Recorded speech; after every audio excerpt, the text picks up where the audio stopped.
So, one of my patients just recently underwent double lung transplant, but I think the emphasis in this story is that he has mucinous adenocarcinoma with pathologic stage of N0 and of course no distant mets. So he presented to us. His first medical presentation was in January 2020 to his PCP with symptoms of infection, chill, diaphoresis, chest pain, and he's been having recurrent pneumonia for a couple of years, and let's see, is it not moving? All right. So at that time, his chest CT had multiple airspace consolidations with some cavitation. The PET done at that time showed extensive hypermetabolic abnormality. However, at that time, there was no metastatic disease, no MRI brain lesions. So at the time of presentation, there was mucinous adenocarcinoma detected on the right lower lobe by bronch at outside institution. So before he saw me, this is what he had. His first chemo was started on July 2020. So 5 cycles of carbopemetrexed pembrolizumab. Never really achieved any response, but I think they just went on to complete 5 cycles. Same thing with docetaxel plus ramucirumab, no really good response. And navalbine and gemcitabine, no good response. And this is pretty consistent with what we've been seeing with mucinous adenocarcinoma. They really don't respond to any therapy, including chemo, immuno, targeted therapy. So really at that time informed that hospice should be considered from multiple outside institutions. And when he came to see me, I reviewed his staging. It's bilateral lung involvement. That's why he was M1A. PD-L1 was negative. There was really no actionable mutation found. Actually, Garden was done from Rush at that time. And low variant allele frequency. TMB was not valuable, probably because there wasn't that much being shed. So I saw him at DTI, and from the trials that were open for all solid tumor trials, he was eligible for the EZH2 inhibitor. If you look at EZH2 and lung cancer, there's some evidence in lung cancer that EZH2 overexpression corresponds to poor prognosis in lung cancer, and then there's some suggestion that this could be a good target in lung cancer. So I did put him on the study. This was a PK study that had to be given with itraconazole. So tazemetostat, which is it's an FDA-approved drug in lymphoma. So I could give this plus itraconazole as a clinical trial. So the first assessment really didn't show response. Of course, we confirmed that he didn't have any distant metastatic disease nor any lymph node disease. He actually, during cycle 1 of this clinical trial, had to be admitted for respiratory failure and had to eventually come off the study. It showed continued progression bilateral lung. So at that time, it required a high amount of oxygen. So we talked about options of hospice. He really wanted to proceed with further experimental therapy options. I did not want to give him more chemo. We talked about nivo-ipi as another regimen. I haven't seen Mucinous really respond well to any immunotherapy either. So I ended up prescribing Lenvima based on its multi-kinase off-label use. There's some evidence in lung cancer, but really not a great option. And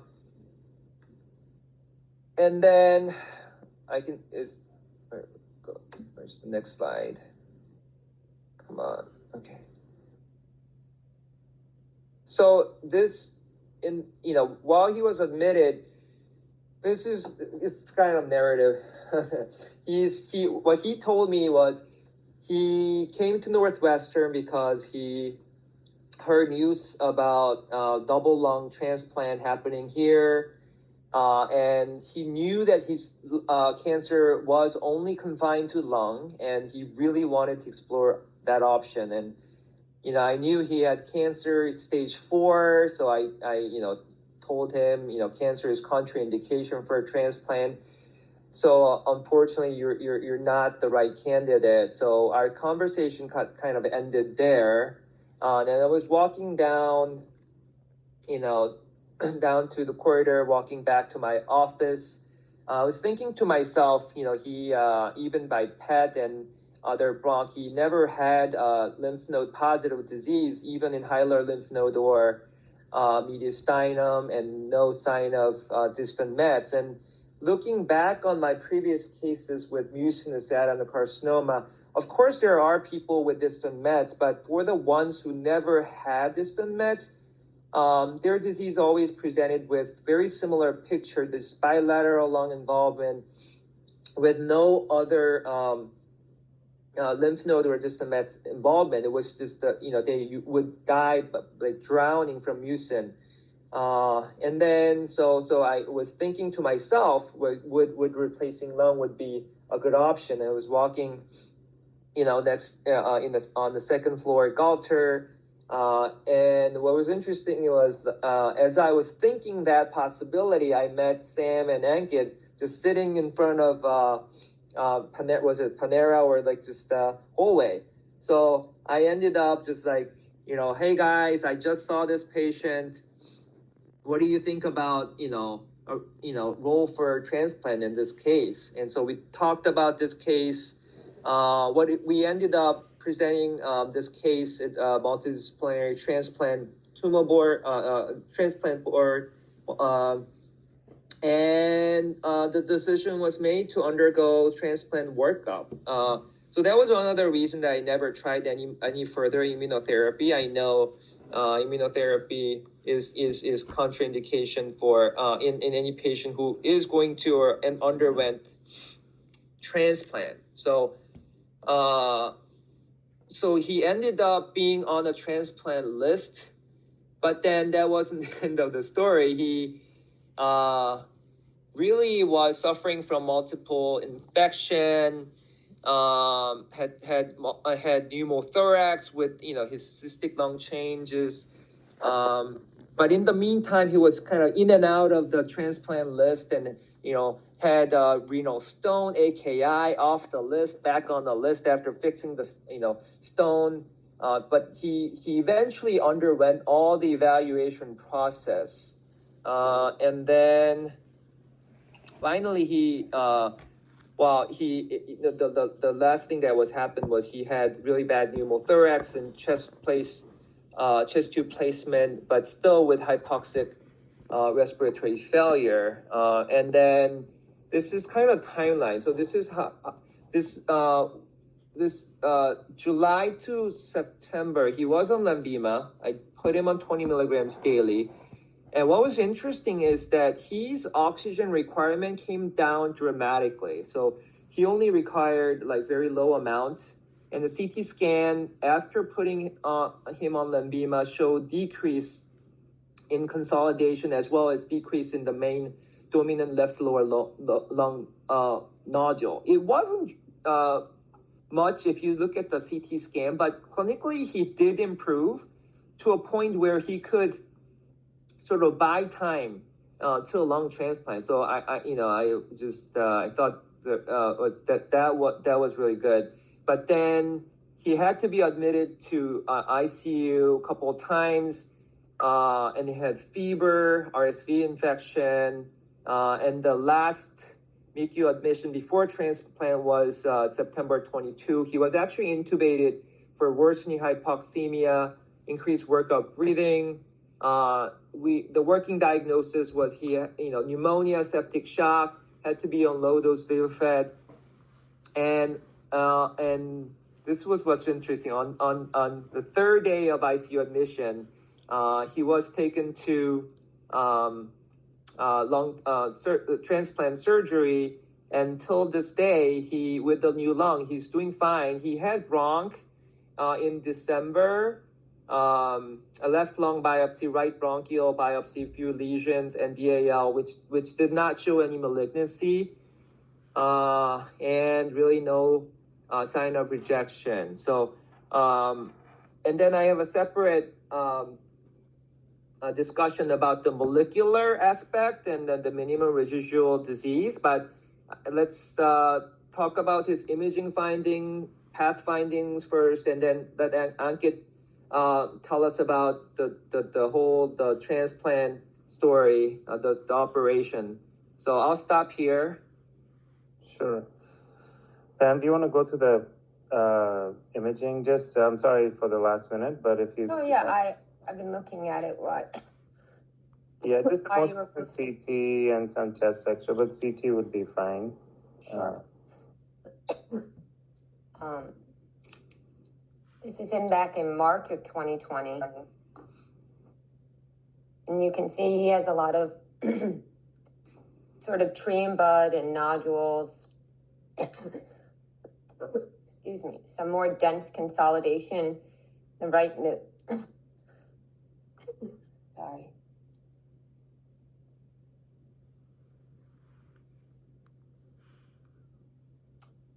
Yeah.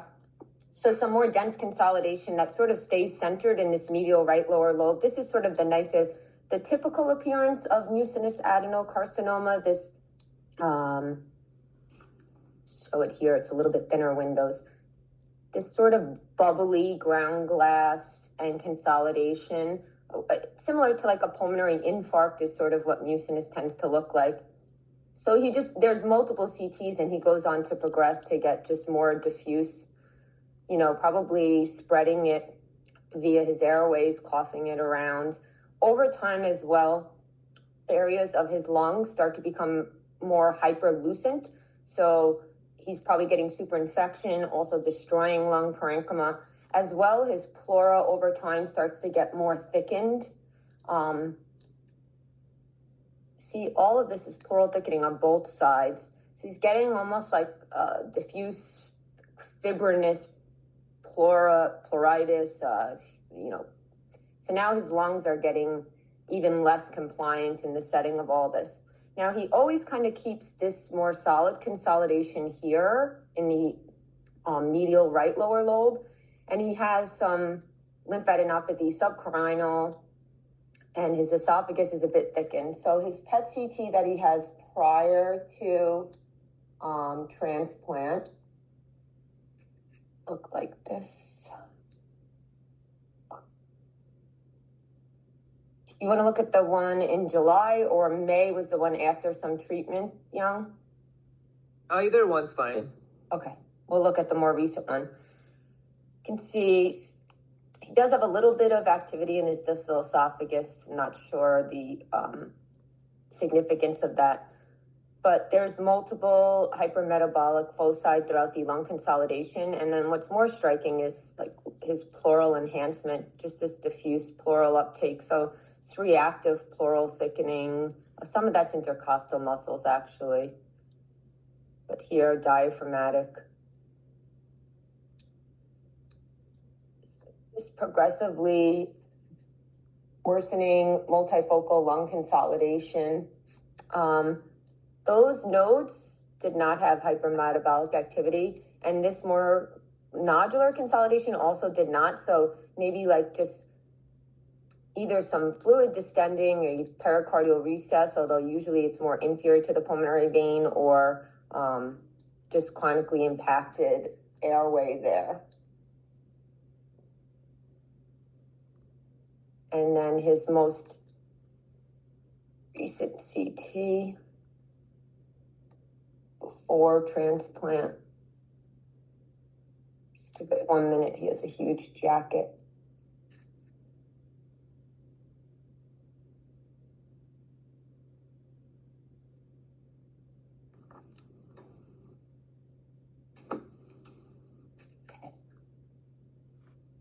Shows just really extensive parenchymal destruction, developing of these cystic spaces, which will put him at risk for developing pneumothorax, and just really this classic appearance of mucinous adeno, this like fluffy alveolar filling, as well as tree and bud opacities from aerogenesis spread, and just really extensive and developing fibrotic changes as well.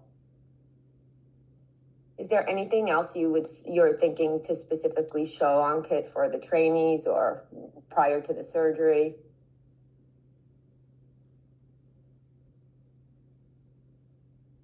Are you muted? Yeah, sorry about that. No, I think the main point here was the progression of the disease, and then how extensive it was, and particularly the areas where it had caused lung necrosis. And this explains why he ultimately progressed to developing these pretty significant pneumothoraces, and then developed septic shock and required intubation from both sepsis, pneumonia, as well as hypoxemic respiratory failure. So, all right, well, that's good. Let me just share a couple of slides. Or do you want to show his new lung? Yeah.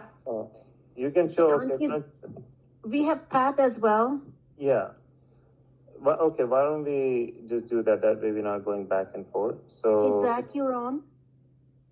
do you want to pull up the most recent X-ray and then? Sure. This is a CT, so clamshell sternotomy there, so we know he had it, and we can just see really nice aerated parenchyma. He did develop a rib lesion at some point, which was favored to be a fracture. So I did look at that, and he has a couple other fractures anteriorly, which would be expected with clamshell. But that slightly sclerotic lesion that he had developed in around August is nicely healed. It didn't break through the cortex, so I think it was a good call. Probably from all of his really aggressive coughing, he may have developed a fracture there. So I just kept my eye on that. So his lungs look good. He does have a little bit of impacted mucus in his posterior right lower lobe bronchus, and then there are scattered tree and bud foci, which would make you nervous, but I think in the setting of mucus plugging here, most of this is just going to be small airway disease related to mucus plugging. Great. And he does have a little bit of subcarinal stuff that they keep measuring and commenting on, but we do see, ill-defined soft tissue develop around the airways in patients who are post-lung transplant. Just from scarring and healing down, there are some reactive nodes as well. So I think, just keep our eyes on the nodes. But there was not nodal disease right at the time of that's what Pat can discuss. Thank you. Yeah, and I can share my script real quick. All right, so can everyone see? Yes. Perfect. So this is actually a really fascinating case. It was one of the cases that came in for us to handle grossing on Saturday, and I certainly was not expecting to come into something like this. So this is the external picture of the right lung, and if you've seen the lungs grossly, they're not usually this kind of mottled tan gray. They're usually a lot more red and spongy looking. So immediately there's that to the external appearance. We have this, you can almost see one of these mucus-filled cysts just kind of sitting here. And when we section through the right lung, you can see essentially the entire parenchymal volume is replaced by this tan, firm, almost pneumonia sort of appearance of this tumor. So the entire parenchymal volume is filled. The left lung doesn't look much better. It's got that similar sort of mottled tan external appearance. And then the cut section similarly is almost entirely replaced by this firm tan tumor.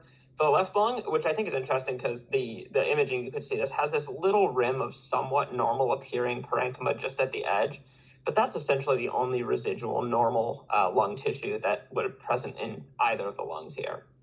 And then, so microscopically, at a low power, we can see these kind of foci of necrosis with just huge disease burden with these pools of mucin and some of this necrosis.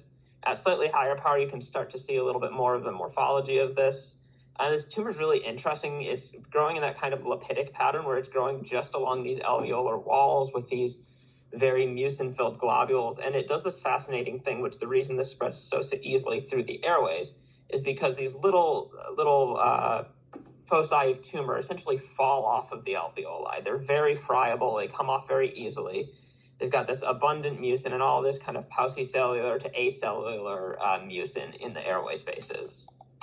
And I found this interesting. Even in our little sections that we submitted of normal lung, we had these foci of tumor that had kind of started to develop there in a background of some acute and chronic pneumonia as well. And so I'm just going to pull up the actual report. So this was obviously an invasive mucinous adenocarcinoma bilaterally. It was the entire lung, essentially. We had a total of 9 lymph nodes, all of which were negative. So that stages this as a PT4PN0.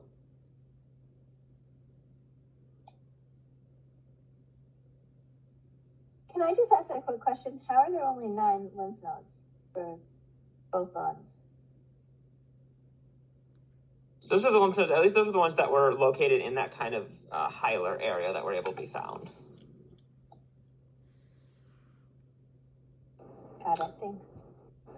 Yeah, I think one thing that we learned from it, so first of all, we did do prior to taking him for surgery, he had a mediastinoscopy just to make sure that there was no nodal disease. And then second thing that actually we see, unlike lung cancer cases, when we're doing lung transplant, we don't, all the resected specimen don't systematically, in the operating room, we didn't have a systematic process of taking all those lymph nodes and sending it to PAT, which we need to do better next time. But for lung cancer cases, we will have each station dissected so they keep a track of it.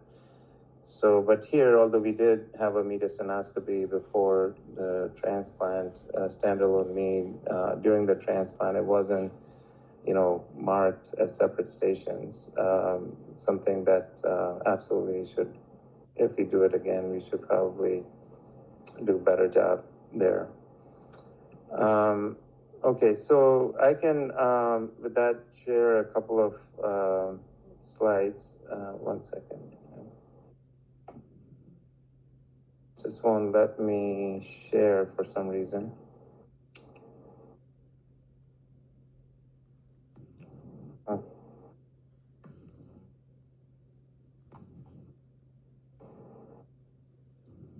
My apologies, folks. It's You want to email it to me and I can share it from my screen. Let me do that. Yeah, it just somehow. 1 second. Sorry about that.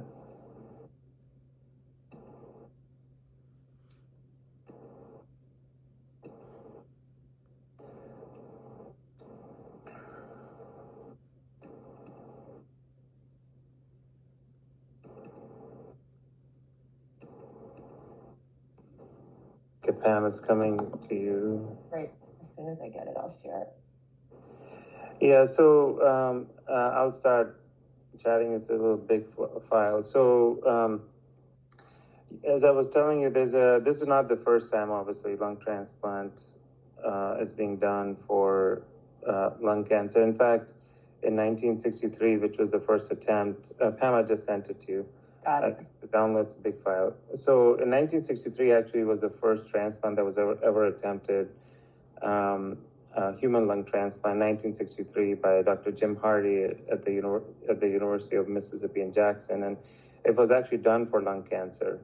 It was interestingly, it was a convicted felon who ended up living for 18 days. Clearly not the outcome that we would expect now, but that time they didn't have immunosuppression and such, so the patient ended up dying of a lot of infectious complications. So the field really didn't take off until 1980s when Alec Patterson was one of my mentors, actually successfully did the first double lung transplant. And they have done a few cases in 1980s and early 1990s for lung cancer. And it so happened that COPD was one of the common indications for lung transplantation, and frequently, because at that time they didn't have the best imaging and so forth. So in most cases, when transplant occurred for lung cancer, it was found after the fact in the explanted tissues. So there's been a lot of anecdotes and reports and so forth. I will basically share with you just a couple of papers after I kind of go through this. But ironically, when Young had reached out to us, we had just published this paper in Lancet Respiratory Medicine talking about lung transplant for patients who have acute respiratory failure. And go back 1 second. Yeah, so the reason it's a busy table, I just wanted to direct your attention to the top left column, just to give an idea of how we approach lung transplant. What are some of these patients? So, so typically these patients are less than 70, although we take patients up to 75, and in extremely rare cases up to 80, but typically they're less than 70. And they have single organ failure. Obviously, when patients have multiple organs, they're candidates for multi-organ transplants, which we also do. That would not be relevant in a cancer patient. But the reason I say ironically, we had actually said that the patient should not have any malignancy. So if a patient being considered for lung transplant for respiratory failure, malignancy should not be present. However, we did acknowledge that if malignancy is causing respiratory failure, that's a separate entity. And there are certain other criteria that we look at. Body mass index is another one, less than 32, although now we've extended it to 35. And then there are some psychosocial issues. We want to make sure they have adequate family support. There is no chemical or drug dependence. They should have financial clearance. And based on our multidisciplinary assessment, they should be a compliant person. So in this, next please, Pam. So we quickly went through this evaluation process for this patient, and he was found to be a candidate. Now, one of the things we wanted to make sure that we didn't run into is or minimize local recurrence in this particular patient, because if you look at all the data that has been published with regards particularly to bronchoalveolar carcinoma, one of the biggest problems in these patients has been local recurrence after transplant. So in 1997, there was a very encouraging case report that was published in a woman who had multifocal, deemed to have stage 4 bronchoalveolar carcinoma, failed all the first-line treatment, had lung transplantation, and had an extended survival. So that generated a lot of interest. That prompted this paper that was published in New England Journal of Medicine in 1999 of only 7 patients. It was from the University of Alabama. And this paper actually was encouraging because these patients had, although it's a small case series, but they had included 7 patients that had failed at the current standard at that time. And their results were somewhat encouraging. So again, a busy table, but these are 7 patients, and I want to show you what they reported as their survival. So 3 out of those 7 patients had extended disease-free survival up to about 5 years. They had a follow-up letter where they showed 5-year recurrence-free survival, and 4 patients did have recurrence within that first 5-year mark. And in all of those cases, it was a local recurrence. And 3 out of those 4 could be treated with local therapies, including resection of the recurrent tumor. And 1 patient had a retransplant. Unfortunately, that patient did not make it after the retransplant. And interestingly, all the recurrence in these 7 patients were only local, and none of these patients had any distant metastasis. Now, as we prepared for this patient and we looked at the patterns of recurrence that have been reported in this case, as well as other case reports, one of the common themes was that all these investigators and surgeons and the care teams had used the conventional strategy of lung transplant, which is called the sequential lung transplant.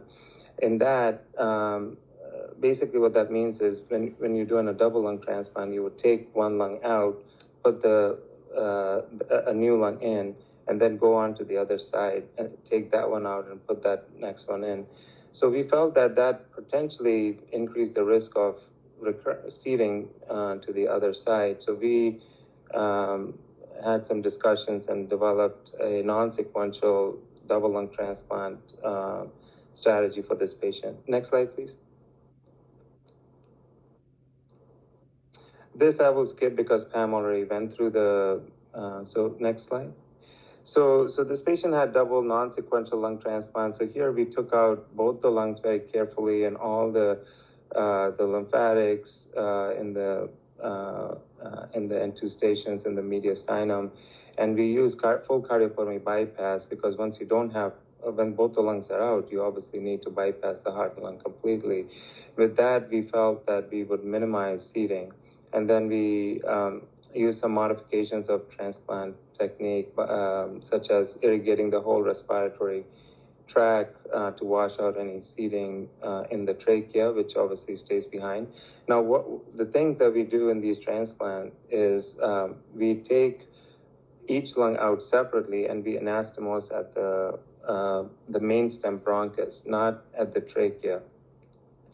It's generally felt to have better long-term outcomes than a tracheal anastomosis, but clearly the risk there is, if the tracheal epithelial cells or they are seeded or they are involved with malignancy, that could cause recurrence also. So prior to the transplant, we also did sequential mucosal biopsies of the trachea as well as the bronchi to make sure that the airway that we're going to leave behind is not doesn't have malignancy.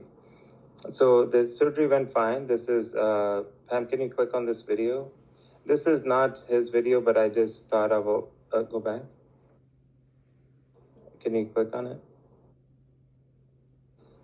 If not, it's okay. It's just a representative. It's exactly how it looks. It's a clamshell incision where we go from one axilla to the other. And using bypass and so forth, we replace both the lungs. Next slide, please. This one had a video, but this one doesn't have anything to play. Okay, no problem. So anyway, so that's just a representative exposure. The patient had total operative time of about 8 hours. Can you go back? I think it keeps flipping. Okay, can you stay there for a minute? Yeah.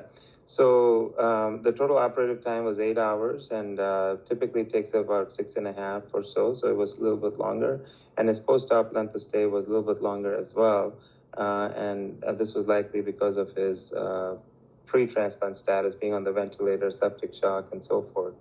Bottom middle panel is the chest X-ray from a couple of days ago, and this is him from last week that when we saw him in clinic, looking really good and home, basically returned back to his full activity. Next slide, please. So, as I mentioned, most of the data on this is pretty limited. There was a few years ago, a very thoughtful article that was published in Lancet Oncology by Alan Glanville. He's one of the world leaders in transplantation from Australia. And he had done a very nice summary of what's out there. These are some of the studies that have been published, and obviously these are quite old, but they have shown reasonable survival. And I'm talking about, in particular, patients who were in the old classification of lung cancer, were categorized as BACs. So the largest of this series was this one published by DiPro from Toronto, as well as Ahmad. They showed a 5-year survival of approximately 57%, and others have similarly shown that. But again, these are not controlled trials, so it's hard to really conclude what this really means. But at least these studies show that in carefully selected patients, this may be a reasonable option or one of the options. And many other care teams across the world are thinking about that. Next slide, please. So Glanville's group had then suggest some indications for lung transplant for lung cancer in Lancet Oncology. It's again a busy table, but I've on the right, I've just summarized what I think the crux of the whole thing is. And basically, what they propose should be considered, lung transplant may be considered for patients who fail standard of care and all available treatments. There should not be any N2 or systemic disease, and certainly the patient should meet lung transplant criteria. And I've just added that I also think we should look at available clinical trials, and if there was no other option for clinical trial, that should also be met before we think of someone for lung transplant. Next slide, please. So in the maybe I'll just finish so that we don't go back and forth, and then Young can conclude. So the couple of the points I wanted to make is related to lung transplant outcomes. So some of these studies that I showed you that were published many years ago, their 5-year survival in BSC is about 55%. But at that time, the overall survival of lung transplant was also quite poor. If we look at SRTR, SRTR is the scientific registry for transplant recipients, and it captures every single transplant that occurs in the United States. So we just did a recent analysis of how transplant outcomes have changed over time, even in the last decade or so. A busy graph here, but just look at the red line in this graph, which represents all the transplants, all the double lung transplants. The others represent right, left, and so forth. But the red line really shows you that gradually the outcomes are improving. This is 1-year outcome. And even 10 years ago, the 1-year survival was about 78 to about 80%. And now it's not uncommon to see 1-year outcomes approaching 95%. In the most recent publicly reported cohort of SRTR, I've shown you the regional programs and how they compare in terms of outcomes. So Northwestern, at our program, our 1-year outcomes survival is about 94%, and 3 years about 74%, which gives us a 4-star rating compared to other centers in the region. But again, this also emphasizes that the outcomes can vary based on the center experience and many other factors. Next slide, please. And at our, even, with the pandemic and so forth, if you look at our,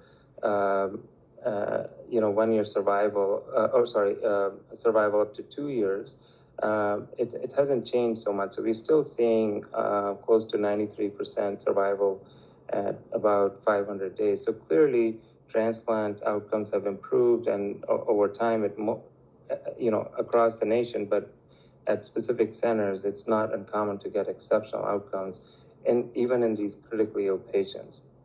So the point I wanted to make was, hopefully, when your overall outcomes in transplants are really good, then that would also reflect in all the disease states that you're treating.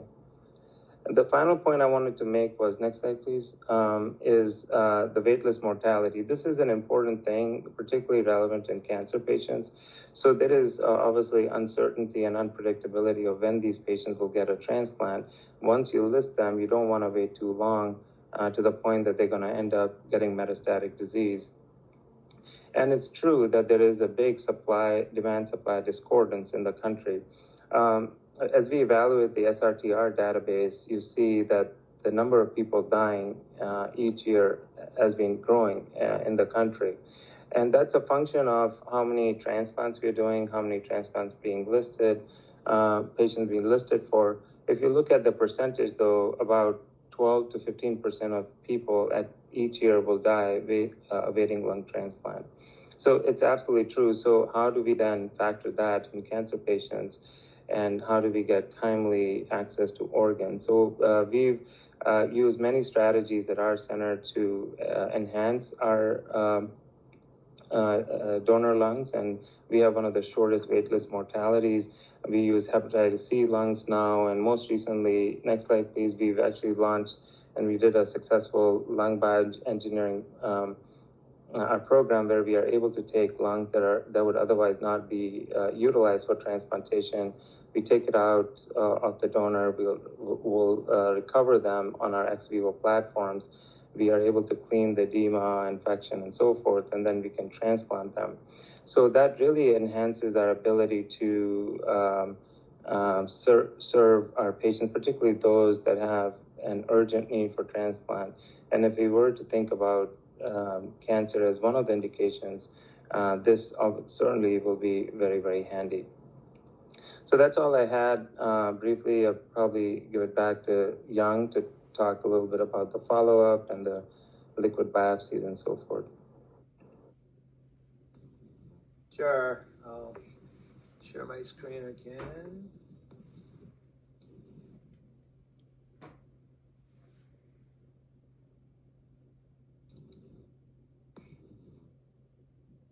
Okay, so back to my slide. Does everyone see my slide? Yes. Okay, great. Yeah. So, so first, outside right lung bronch biopsy showed these mutations. None of them were actionable. There were just copy number changes, very low TMB. I think that's what we usually see with mucinous bronchoalveolar type of lung cancer. PD-L1 was negative. The variant of unknown significant, VUS, what was interesting was exactly the same when we compared to the lung that came out. Actually, we did NGS from the opposite side, the left lung, from the transplant surgery that was done in September last year. They did find RPL5 mutation, which wasn't described before. Probably that was something that was acquired maybe, but really the background mutation, variant of unknown significant genes were exactly the same. That even the three sets were same. So we do know that the right and left and the baseline genomic landscape were pretty similar, both lung and across at that diagnosis and at the last surgery. And then we try to do the minimum residual disease assessment. You know, this concept is pretty widely spread in liquid tumors, but now it's coming to solid tumor world. In fact, in colorectal world, there's MRD assay that's now FDA that's Medicare reimbursed now. So in lung cancer, I've been studying MRD with multiple different platforms, but I think the future should be that based on the MRD information, we should customize our adjuvant therapy treatment options. So that was the review paper I wrote. Anyway, I used the Signatera platform for this patient based on, so they've been studying multiple histology, and the long paper came from the TracerX study from the UK group. And it did show that there's definitely a big difference in relapse-free survival in ctDNA positive versus negative. And the science is that when you do the whole exome sequencing and you find a unique signature, and they use 16 gene mutations that are unique to that tumor. So it's really personalized. It's not a set of genes for its tumor type or pan-tumor. It's really selecting 16 unique genes from the tumor of that specific patient, and that has to be absent in germline. So germline sequencing is also done to exclude those mutations. So this would be done from the tumor So this is what we did from the tumor that was resected from the transplant surgery. And then based on the 16 gene panel, we would do a blood assay to do a serial screening of detection of these 16 genes. And this was the result of the first the tumor analysis by Signatera. And of course, there was no actionable mutation, but there were a lot of unknown significant variants that were found that are listed here. And you can actually see the same gene that were detected by a previous NGS, like such as CFTR or JAK3 or FGF7. This one was the whole exome, so you would see a lot more. And based on this, there's a customized panel that's used to do MRD tracking. And we did one a month after surgery, which was October 28th. We recently did another one mid-December, and both of the tests came back non-detected. So as you can see, the prognosis of patients who have negative non-detectable ctDNA has much better prognosis compared to the ones that would have positive result anytime after surgery. So he's on surveillance by CT, and I plan to do blood MRD assay for him as well. I do have Garden result here. So this was, let's show you, this was the most recent one, and it wasn't undetectable. It did detect TP53 and NRAS mutation, and I can show you that they were at one point detected before, and then NRAS was at one point detected non-detectable, and it did came back. So probably Garden has a better sensitivity and low threshold for detection. So we are detecting something in the blood, but I don't, one other thing is none of these mutations were ever found from the tumor sequencing that was done at diagnosis or at transplants. And he does have other, he had, colon polyps, and he had many other things that could happen. And there are evidence out there, even aortic aneurysm sheds DNA mutations. So I do wonder whether because these mutations were never found from the tissue, even from the whole exome. So I do wonder if these reflect anything that's actually being shed from his lung cancer that was previously diagnosed. But I would be interested in knowing what will happen to these mutations. Yeah, these are what I have so far from the liquid biopsy, but it remains to be seen. I'm very excited to see that he was still doing very well in clinic when I saw him last time, off oxygen, pretty back to normal life. So we plan to do every 3 month surveillance, both with imaging as well as with the MRD assay. So that's where we are. And, just like Ankit said, there are, case reports out there. And I never knew he would actually get transplant, but I think the next step I discussed with Ankit and the team is really explore the utility of double lung transplant in this subset, whether it's mucinous or non-mucinous, the bronchoalveolar subtype, where there is no evidence of not just the mediastinal, but the hilar, the lymph node disease by EBIS, MEAD, no evidence of distant Mets, refractory resistant standard of care, no reasonable clinical trial options, and no other contraindication for transplant. I think we shouldn't do this ad hoc basis, but just do it under a registration clinical trial protocol, so we can really, now we have science to explore the whole genome or immune profiling of these rare subset of adenocarcinomas that have very low potential for distant Mets, distant seeding. And we have technology to do minimum residual disease as tracking. So I think it would be a really good translational medicine project for that matter. And just exploring this question in a clinical trial setting, I think should be the next step. I mean, as Ankit said.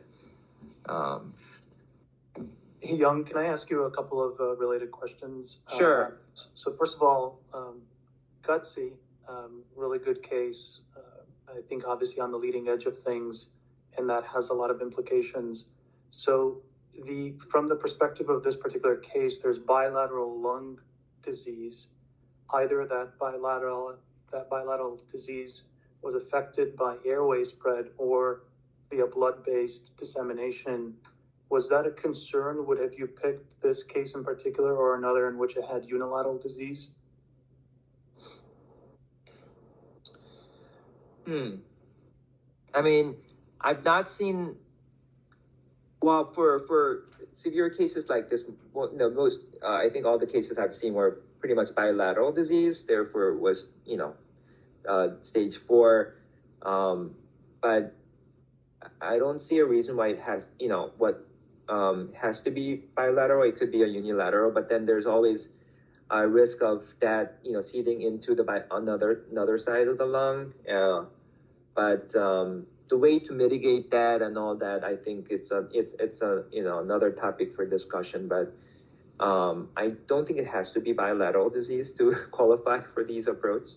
But I guess are you more concerned that it is bilateral for potential for recurrence, because that would suggest either again blood-based dissemination or more extensive airway involvement, especially since the surgery is performed not at the tracheal anastomosis but at the mainstem anastomosis. Right. I think that the risk of recurrence is higher for bilateral, and the seeding, the mechanism of seeding, if that's through the airway, would actually go through the mainstem, and then the trachea. So I am concerned, but whether and how the outcome would be different by doing double transplant surgery remains to be seen. And there were double bilateral disease that had double lung transplant cases done, and they did still have reasonable outcome compared to the single lung involvement. So I think it's still worth being monitored and followed. Yeah, Mohammed, that's a good question. The thing is, if it's a localized unilateral, the reality is that, I mean, the reason why it wasn't we weren't thinking of doing, transplant and, selecting the right case. This just happened to be a situation in a otherwise healthy patient who had exhausted most other options, and he was basically dying. So it wasn't really something that we had planned to say, okay, let's choose the best patient.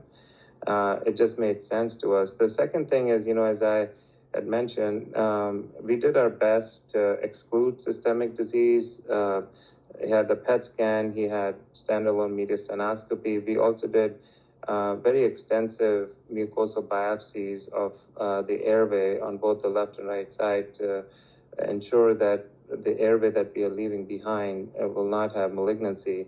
Obviously, there are some drawbacks for each of these tests and so forth. And I also don't necessarily think that we have,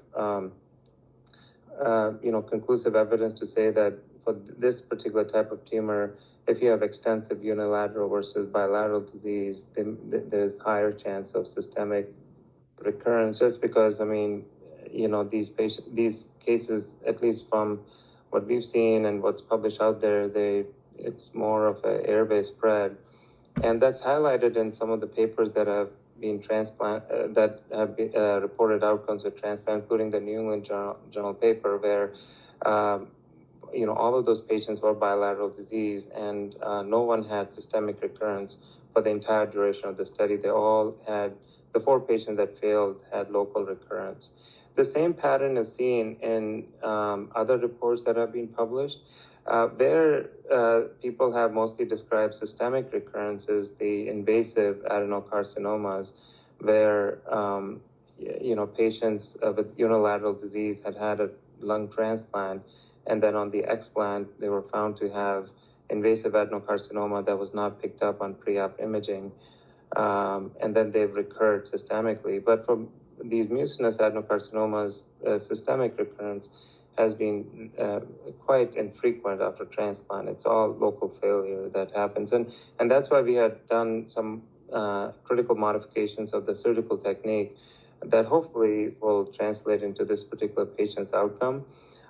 My biggest concern here is that the patient had pretty bad bronchopleural fistula from this lung necrosis and rupture, and he had a chest tube in there. So he hypothetically had all this, free communication with this of cancer with this pleural space, and whether that would lead to, distant seeding, mat in the pleura, that's yet to be seen. It was on the right side, so that's the one area, aspect I'm a little bit concerned, but we did try to clean out as much as we could on the pleura, and there was no evidence of disease left, but we'll see what happens. Great, thanks for the insights. Young, I have one more question about therapeutic options now. How have they been expanded or confined after transplant? Oh, after transplant, I am not planning on any further systemic therapy. There's no sign of disease. So, no, I guess what I mean is if he were to recur, how are your options? If he were to recur, yes. Yeah, I would be interested to know whether it's the same tumor that was, initially diagnosed. Is it a different tumor? And then, do genomic profiling. Mucinous, what's interesting, can sometimes have NRG1 fusion. He didn't have one. But anyway, I would definitely do in-depth genomic profiling. But if it doesn't, then, he's, on immune suppressant. So I would not use immunotherapy. I've also done some study looking at whether it could be ever used, but some people use it without rejection. Pardon? Is chemotherapy still an option? Yeah, chemotherapy is still an option. Yeah, but no immunotherapy, and it's rare to find target, but NRG1 fusion has been what's been promising so far. Yeah, the only thing I would caution you about with the Signatera is that most of those are neutral mutations that are subclonal, so they're probably not capturing true clonal events, probably with the exception of the one high VAF allele. So I don't know if that's going to be really useful, especially if a subclone emerges. You may be blind to that subclone. Yeah, this allele frequency is not so high, but yeah, I think this is best we can do at this point. Yeah.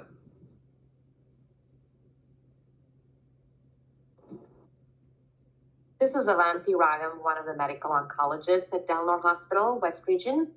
This is a fascinating story. Kudos to the team, and thank you for sharing this with us.